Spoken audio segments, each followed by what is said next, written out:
sex is boring.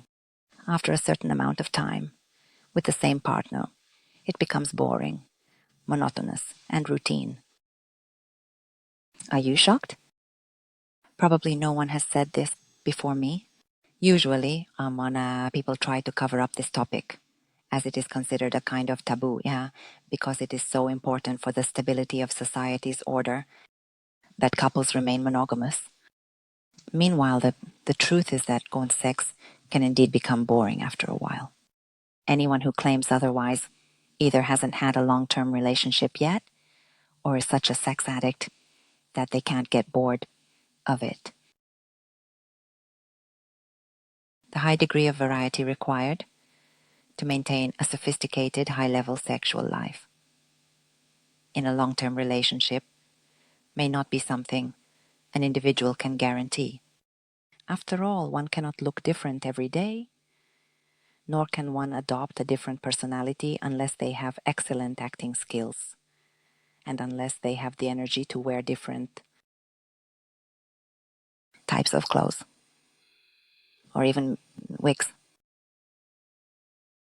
So, it is almost impossible for a person to truly remain varied in the long term over many years. What can be done in such cases? The best thing is imagination. Many, not just many, but countless more people condemn imagination in sexuality. Yet, fantasizing can save a couple's sexual life from infidelity and cheating. It's important that the fantasy is one's own, not something seen or received from others. It shouldn't be a pre-made fantasy like those we get from porn. Why? It might easily be something that never excited us before. But we turn on porn, see it, and it becomes interesting. And after a while, that's the only thing that interests us. However, we can't realize it with our partner. Let's say, because it would be a multi-person scenario. What happens in such cases? It's very common for the man to start nagging the woman. Let's bring in another woman, because he saw this in porn. That it's so great. By the way, I'll reveal that many men report that when they finally were with two women, they didn't enjoy it at all. It was tiring, exhausting. It demanded too much from him. And if he had known it would be like this, he wouldn't have even tried. But of course, there are those for whom it works out well. And for some, it remains just a dream and they constantly yearn for it. Well, that's why it's dangerous to turn on porn and watch something you haven't tried before. It's also dangerous because you might easily discover an unlawful desire within yourself. And then you identify yourself with this desire. I don't want to give specific examples here, but I've had cases like this where people were very, very frightened by it. One such case found me at the Everness Festival. The couple came to me in despair. The woman knew about everything. It was a rare and exceptionally honest relationship. In this regard, it was definitely exemplary. And when the man found me, he was already at the point of being admitted to the psychiatric clinic.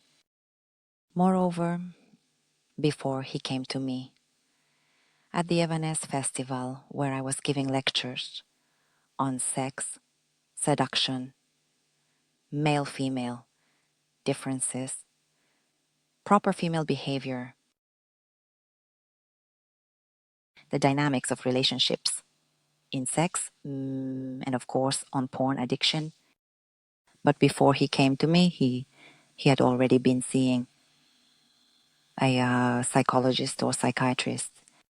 I must admit, I don't remember exactly, but this case is described in my book titled How to Handle Porn Addiction. And the psychiatrist or psychologist was so frightened by the man's fantasy, which he had seen in a porn film, that he wanted to report him. Well, let's admit this is quite serious. So it's no wonder that this young man came to me in desperation. And then I reassured him, and thus began a series of consultations in which I assured him that what he desires does not exactly mean that.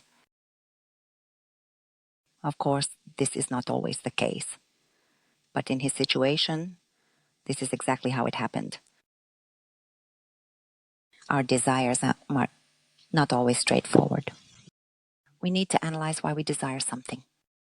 Now, it's one thing where this desire started, like seeing something in porn that I don't want to mention here.